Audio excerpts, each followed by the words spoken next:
Okay, we've got several different products here to try and fix the wheel cylinder. Now, I ordered one of these kits for like a big bear claw or something like that, and I was able to rebuild my slave cylinder, but if you look real carefully, there is a, oh crap, it's underneath it. Right underneath one of these lips, the piece of metal that's supposed to expand or extend out, see that cut in it? So I mean, this is rebuilt, but it's probably not going to work. Although I happened to take a shot in the dark and I ordered one of these. This is a Dorman something wheel cylinder, and because I found someone that was selling this and they wanted like $160 for it. And this was $11. See where I'm going in here? Let's take a look and see what this looks like. Okay, so I've already actually have this installed on this left side, but I have not been able to do anything with it because the brakes just came in the mail today. And these are OEM brakes. That might be the part number. This is the original brake that was on it, and it still has tons of life. But I need to. Obviously I'm gonna replace it, but I have to undo this pin and transfer this over to there, and it's fighting me right now. But I want to. And here's the other pieces of the brake system. You got the springs, the holders, the adjuster, and this weird doodad. But so let's take a look at this $11 part and see if it's going to work. Now, I said I've already got it installed. This is the one that I bought for the other side. Now, why did I buy one for the other side? It's because these are just a hair off. Well, this one doesn't even look like it. The other one looked like it was worse. And I'm afraid that the pistons on the inside might not compress enough. So worst case scenario, if this one pushes more, then that means if I only have it installed on this side, this brake will lock and the other one will still have freedom.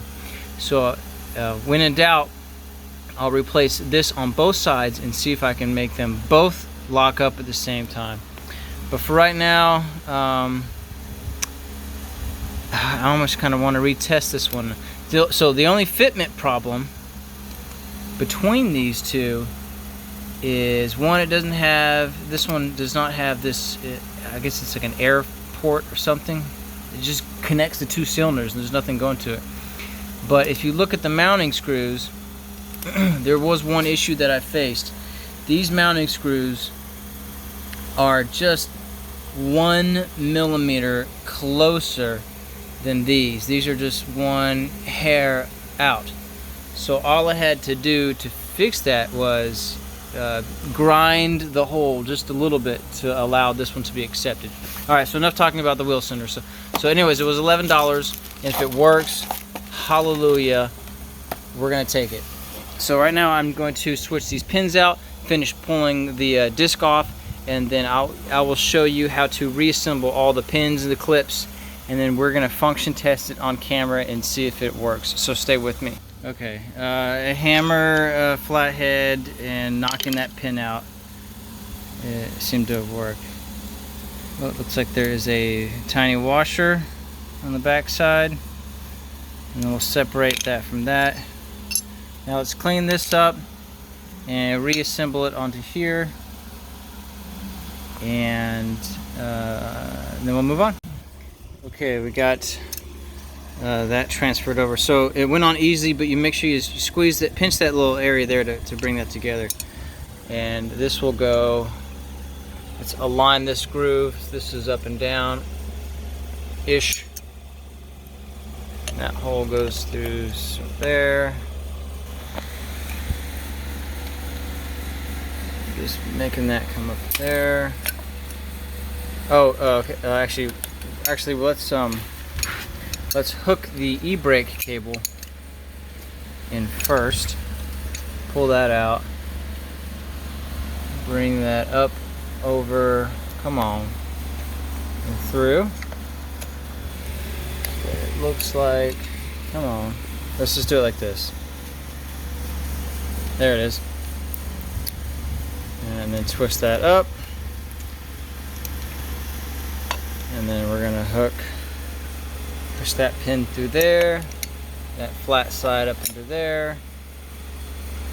And now, oh, and does it go behind there? I think it goes behind there. I'll check reference, but I'm pretty sure it goes behind there. So now we have the cable hooked, we have that behind there, we have the pin, we have this lined up, we have that pin in there. So now we can do these two items. And we'll do spring first. And this goes on one way, then it spins.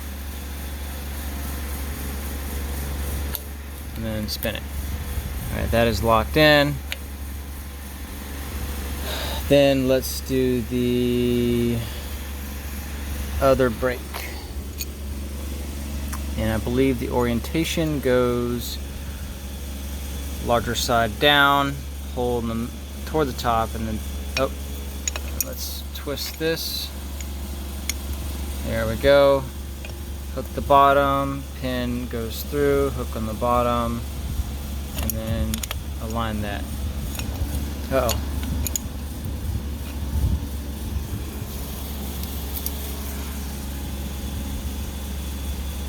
Look at, that's the leak from my transmission on the back side. Not a big deal. Transmission's easy to fill, I suppose. Alright, that's locked in. It needs to be raised and aligned a little bit. Something doesn't look right. What doesn't look right?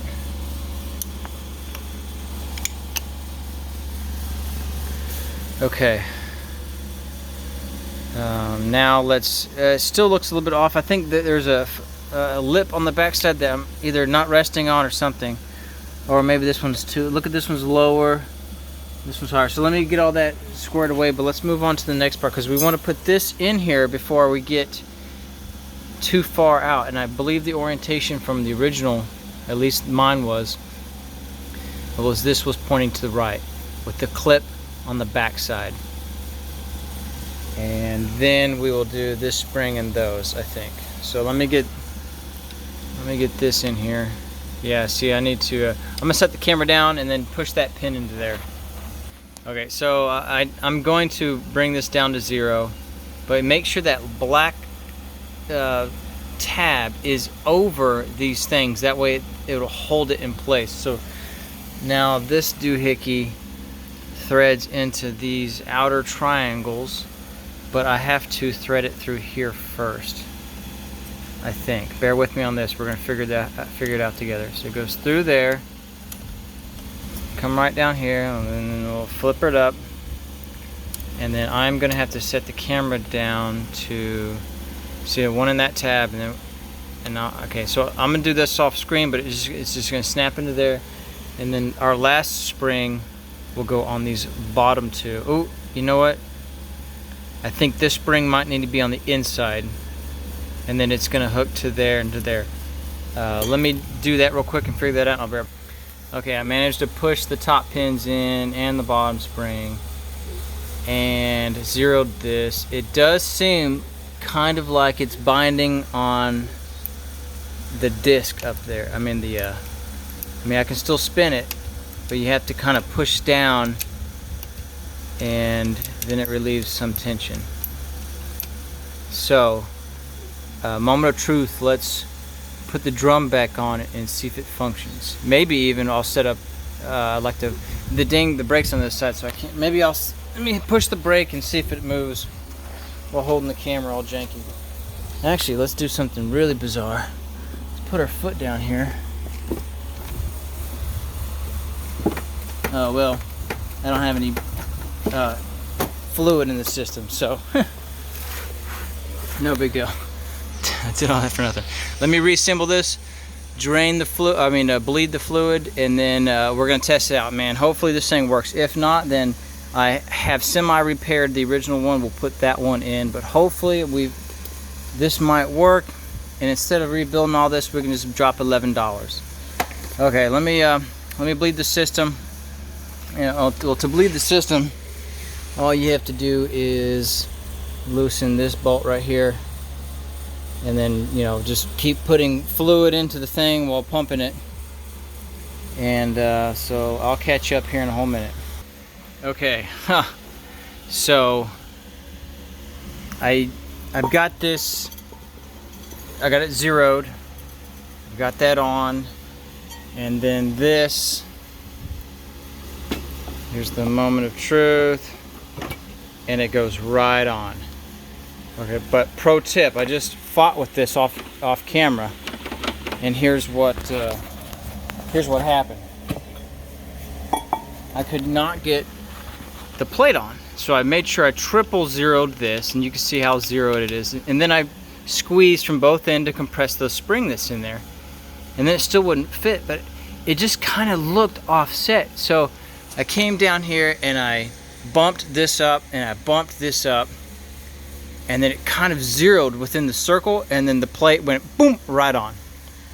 Also, I just bled it off camera and had a complete epic failure, and I want to tell you about it so it didn't happen to you.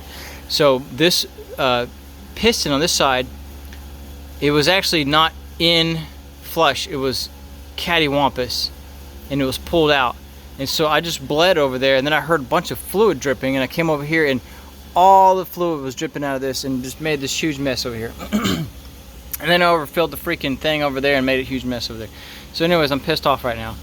So make sure that these are free moving and fully centered, because mine piston was just cattywampus and jammed, and it just spit all the fluid out. Okay, so now I've got that on. I've got this zeroed. I've got the new pads on. I got that new whatchamacallit on. And so real quick before I forget, to be able to install this onto here, the holes were like 1 millimeter too long. So all I had to do was enlarge the backing plate holes just a little bit. I got a drill and just shaved just a little bit off, and then boom, she went right on in. Okay, so now let's see if it will. This is probably a bad idea, but I'm going to do that thing again where I reach my foot over, press on the brake, and let's see if it expands. Yeah, look at that. It's only doing one because it goes to the left side, but okay, let's reassemble everything. Now we got to squeeze it back in to be able to put the drum on.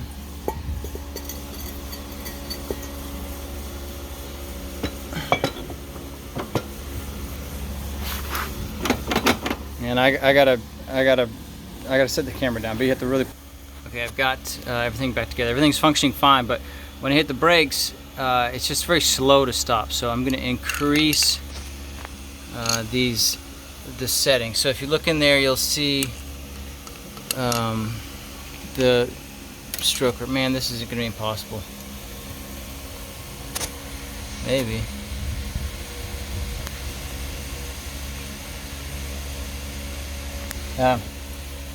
Anyway, so we're going to extend that rail and push the brakes up against the drum.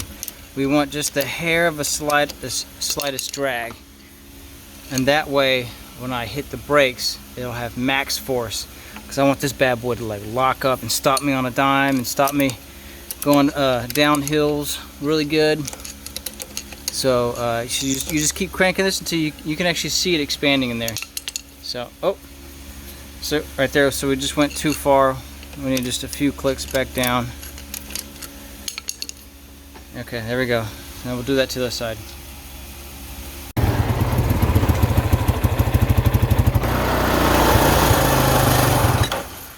Look at that good lockup. Look at that skid mark. That's some good braking. Finally fixed it. So with the new settings, you just tap this pedal barely and she locks up, which is how I like mine set, especially for when you're mowing down steep hills. You just want to be able to tap it and play. Anyways, but the pedal doesn't have enough free play to fully engage this. So I'm going to disassemble it because I hate having a safety feature where you have to press the brake to be able to do this. So look, now it goes without the brake. And of course, to do that is follow this cord right on along, and it comes out through here, and then it goes into that hole right there, and all you do is unplug it. But I'm going to need to find a bolt to put it in there because I don't want dust and debris coming in there. But as of right now, it should shift between everything without having the safety. Now I just need to remove this last bit of safety. If anybody wants a replacement safety cord, I'll send it to you for free because I don't need it. Alright, so that is how to disable the brake safety switch, FYI. Okay, another update. So I just replaced my speedometer cable. Where is it at? You can't even see it, it's so busted. It came off and it's on the floor. Here it is. So this piece right here was in this mechanism and it snapped, and therefore it was spinning, but the cord inside here was not. So on one of mine, I have replaced it with an OEM one. Don't remember how much I paid for it, but I think it was a lot. But I just took a gamble and I just bought an aftermarket copy one, and I just installed it and just drove it around the yard, and it works, and it was super cheap. I can't remember if it was $13 or $20, but here's the part number. I'll put a link into it before, but if you need a speedo cable, I have tested this one out and it works just fine, and it's called factory spec. I'll put a link on that below. But so if you need a new speedometer cable, that aftermarket one works just fine. And then again, a recap on the brake situation is, here's the original OEM cylinder, and mine now, these are new seals. So I found, so if you don't want to buy this one, which does fit, it takes a little bit of shaving with the metal to get it in, but it fits just fine, brand new casting and everything. This model number is a Dorman W37850. It's $11 on Amazon. This one I found a European site that had the last one in stock, and it was either $120 or $160 for this piece of metal. Although if yours is intact, mine was not, although I haven't tested this one yet. But I did find replacement seals for a different brake mechanism, and I put them on and they seem to be working. Well, I don't know if they're working, but I saved the part number for you.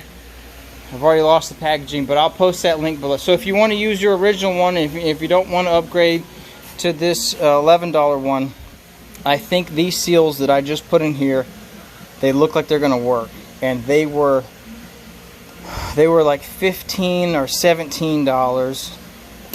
And then of course you have to take this off and rebuild it. But all this is you pull off these two end rubber caps, and then you pull out this little metal piece, and then that metal piece,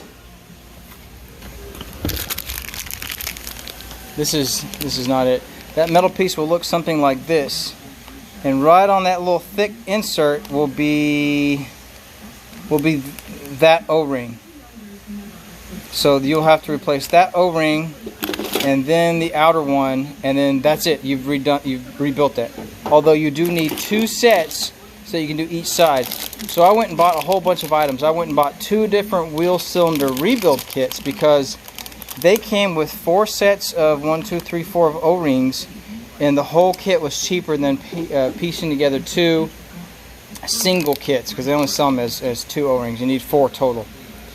So this one's probably going to work fine. I think this one, see, it says it'll work with the Yamaha 350 YFM,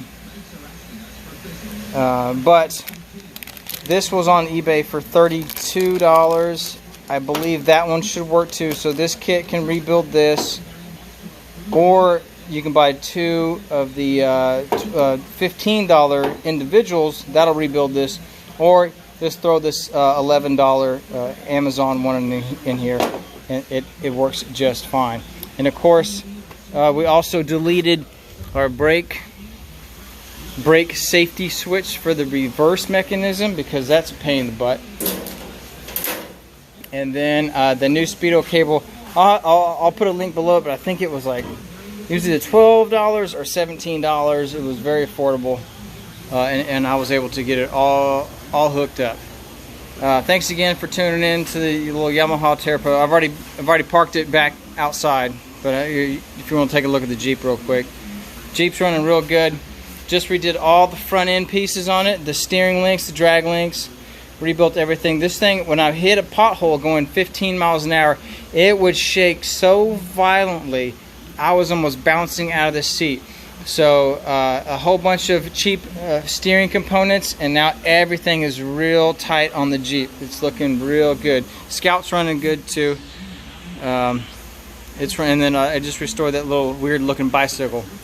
Okay, so again, $11, $12. You guys can fix your brake system. And man, I hope this helps. I hope these tips will keep you guys' motivations up. It'll help you get it back to where it needs to be, because these things need to be braking sharp. I have a really steep ditch out. Oh, it's over actually behind my boat. Really steep ditch where I back up and I let the brush hog tear real deep down in the ditch, and I pull back up, but I have to stop it at a certain spot or else it'll really fall down, and it's very dangerous. So I need my brakes really sharp. So once again, guys, thanks again. I hope this helps. I hope you guys can figure it out. If you have any questions, post below.